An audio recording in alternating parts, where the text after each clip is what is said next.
കാണുന്നുണ്ടല്ലോ അല്ലേ? ഈ ഭാഗം, താഴെയുള്ള ഭാഗം മദീന, ആ പച്ച ഭാഗം എന്ന് പറഞ്ഞാൽ നബിതങ്ങൾ ഇങ്ങനെ വന്ന ഇതിനെ സൂചിപ്പിച്ചു, മുസ്ലിമീങ്ങൾ വന്നതിനെ സൂചിപ്പിച്ചിട്ടുള്ളതാണ്. ആ കറുപ്പ് ഇങ്ങനെ ഒരു ആരോ ഇങ്ങനെ അല്ലേ കാണുന്നില്ല അവിടെ. അവിടെ വെച്ചാണ് മുനാഫിഖീങ്ങൾ തിരിച്ചുപോയി എന്ന് പറയുന്നത്. അതായത് മദീനയിൽ നിന്ന് ഒരല്പം പിന്നിട്ടപ്പോഴേക്കും മുനാഫിഖീങ്ങൾ എന്തായിട്ടുണ്ട്? തിരിച്ചുപോയി.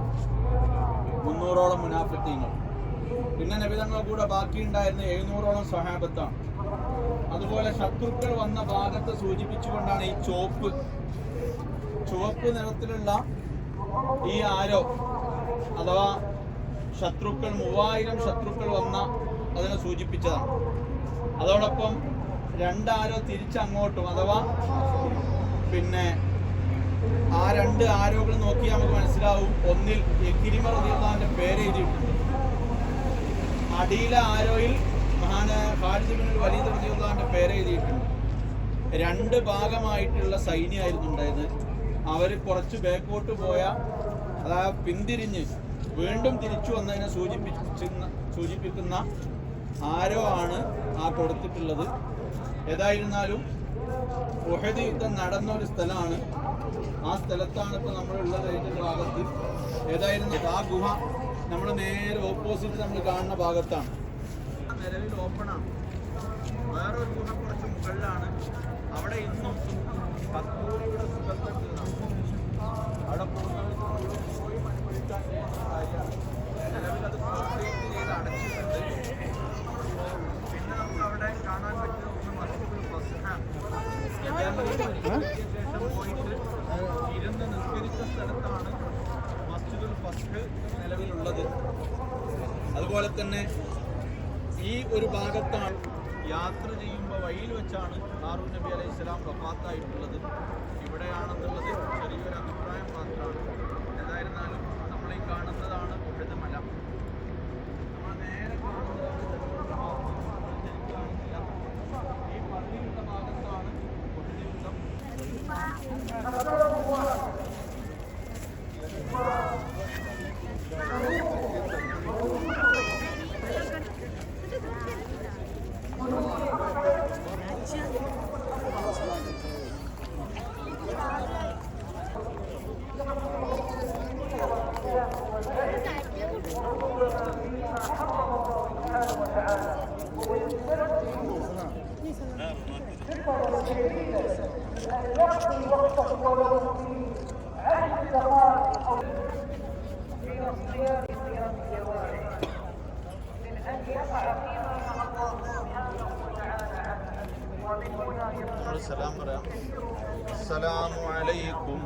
السلام عليكم يا شهداء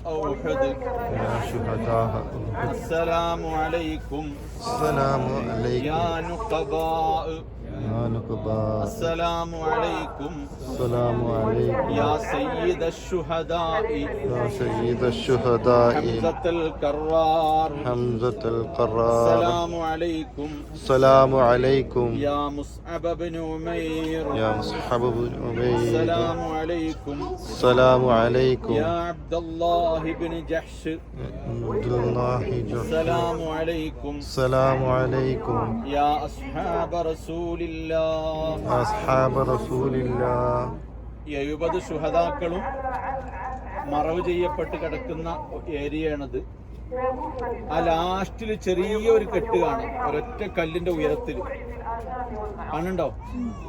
അല്ലെങ്കിൽ കണ്ണട വാങ്ങിക്കോളി. അപ്പോ അവിടെയാണ് മഹാനരായ ഹംസ റളിയല്ലാഹു അൻഹു, അബ്ദുല്ലാഹ് ഇബ്നു ജഹ്ഷ് റളിയല്ലാഹു അൻഹു, നമ്മൾ നേരത്തെ പറഞ്ഞ 3 നൂറ്റാണ്ടിന് ശേഷം ഇവരെ മറവ് ചെയ്യപ്പെട്ട് 2-3 നൂറ്റാണ്ടിന് ശേഷം വലിയൊരു വെള്ളപ്പൊക്കം വന്നു.